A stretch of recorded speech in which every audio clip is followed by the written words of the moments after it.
Hi, my name is Ann McFetridge, and I'm sitting here with Justin Rivera, one of our ISHI ambassadors, student ambassadors this year. It's great to have you here.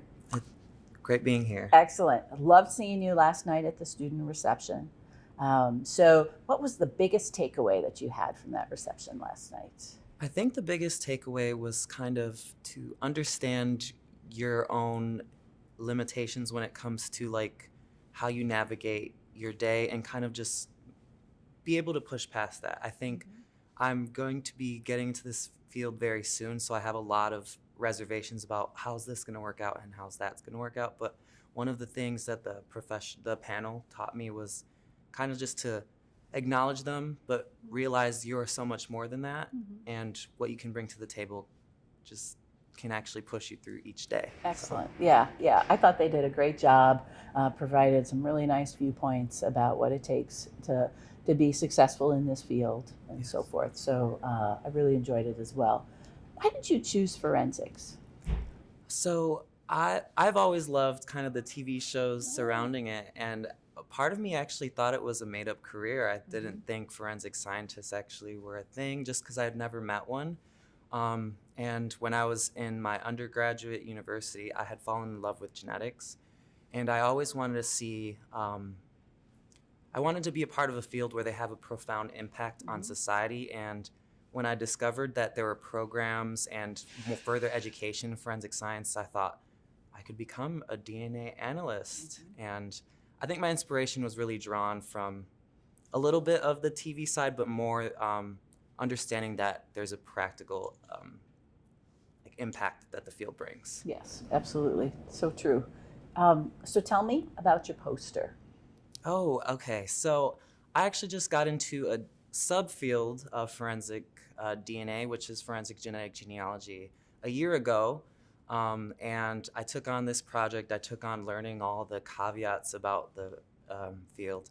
And so my poster is about the impact of manually degraded SNP microarray data files on the top genetic matches on GEDmatch in the context of forensic genetic genealogy. So it's trying to understand what's happening when you use the SNP data profile, which is kind of like your evidence item, if it's incomplete and how it's affecting some of the top genetic matches, because those top 10 matches are kind of like your biggest piece in a forensic genetic genealogy investigation.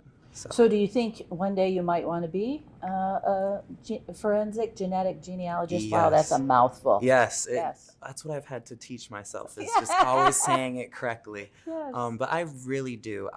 When I joined the certificate program at University of New Haven, I always asked myself the question, do I see myself a part of this field? Can I eventually be a part of a team that focuses on this?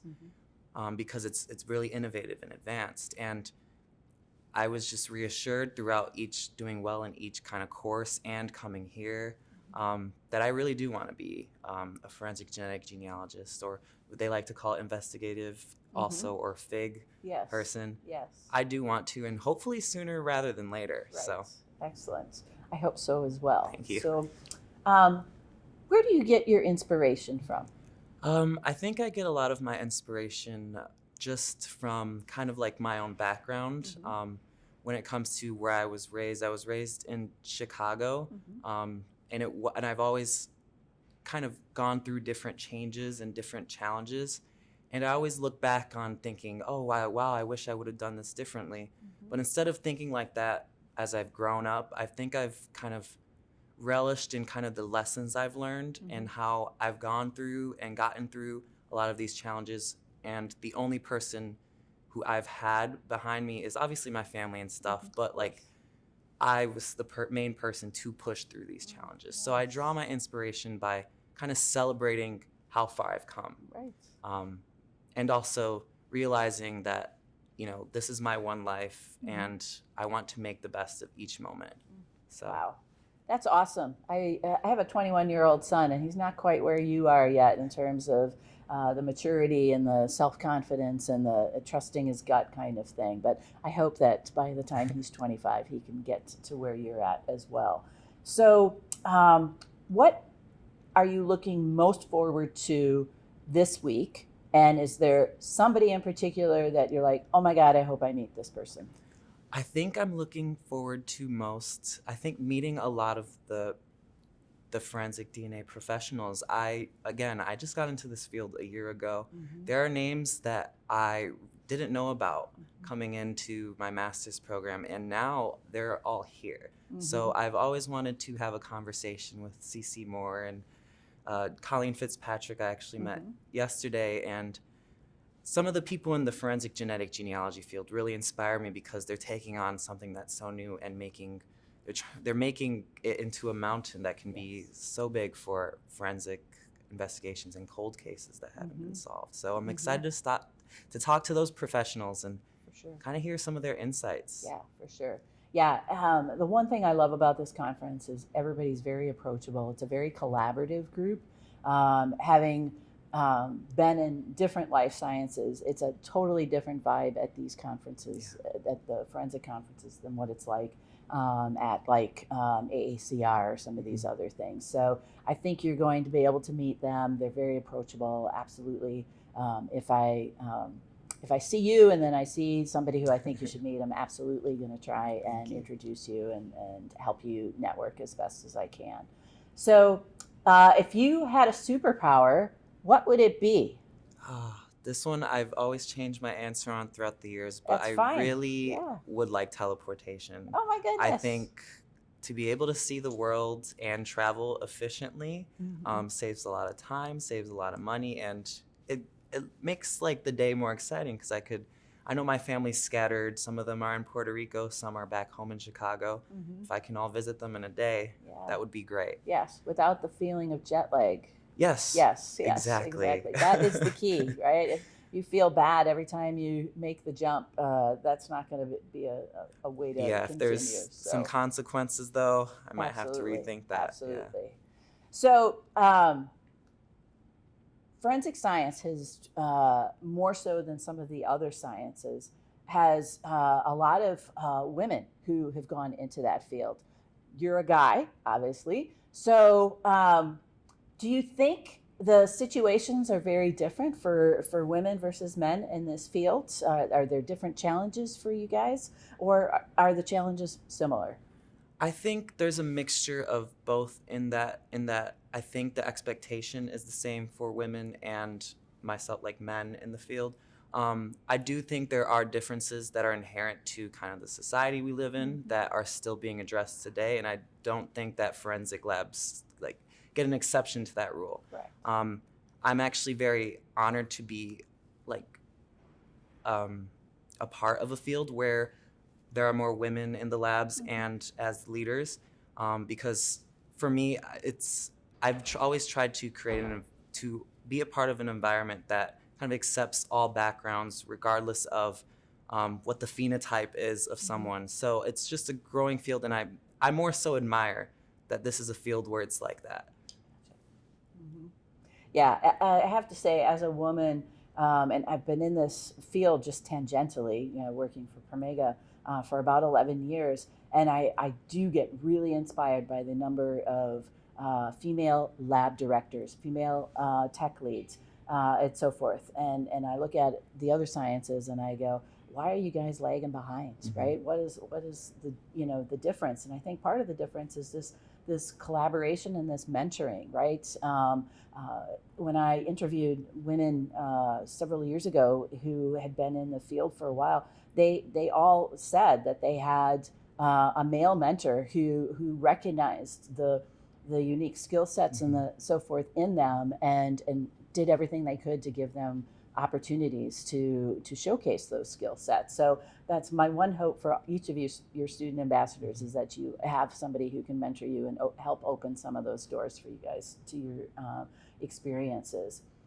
If you could be anything but a forensic scientist or a FIGG person, what would it be? Wow. I think if I had the skill set, there's a big part of me that always wanted to be a basketball star, which is very interesting considering my background. But I also thought I always loved those reality shows like Survivor and stuff, Mm-hmm. and if I wasn't in this field, and even with it, there's a potential for me to enter that realm. But Absolutely. I would have always loved to compete on one of those big reality shows and kind of, Yes. I don't know, be a little social media person who's once been shown on one of the biggest platforms. Yeah, So that's awesome. That's awesome. Did you have a chance to meet Kelly Knight? I have not. Yes. So she was at the student reception last night, and she's a professor at George Mason. But she has a great TikTok. So if you're on TikTok, you need to look her up.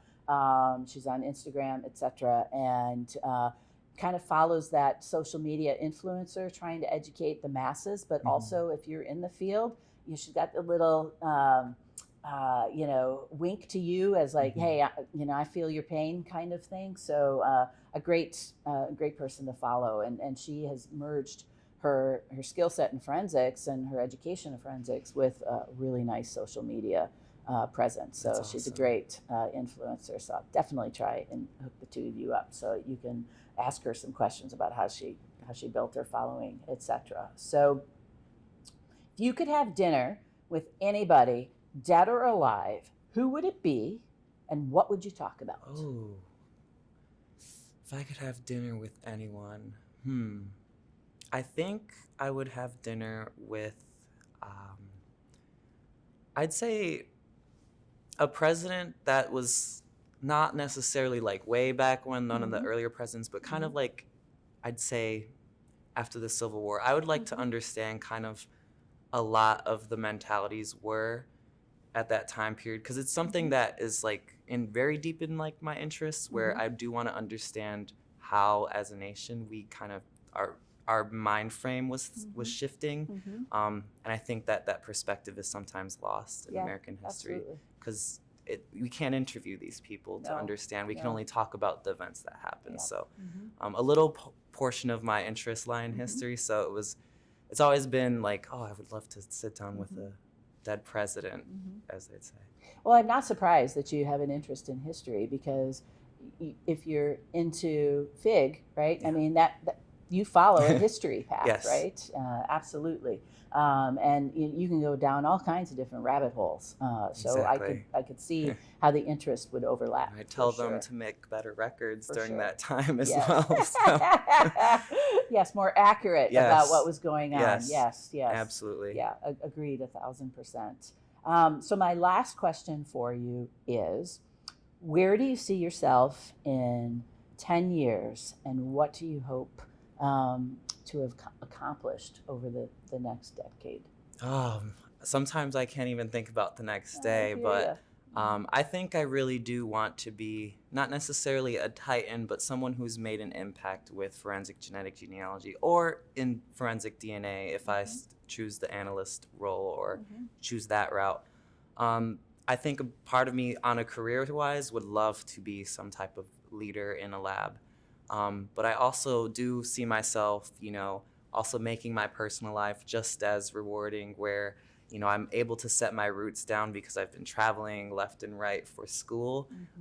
So ideally a house, ideally a new portion of my family coming in, and just kind of really enjoying life, but also making impacts day in and day out. That's kind of where my vision lies with my future. Yeah, I love that. One of my favorite things about your generation is that you guys have far more quickly than my generation recognized the need for the work-life balance, and how absolutely important it is to be able to have a life and to build a life outside of your work and your vocation.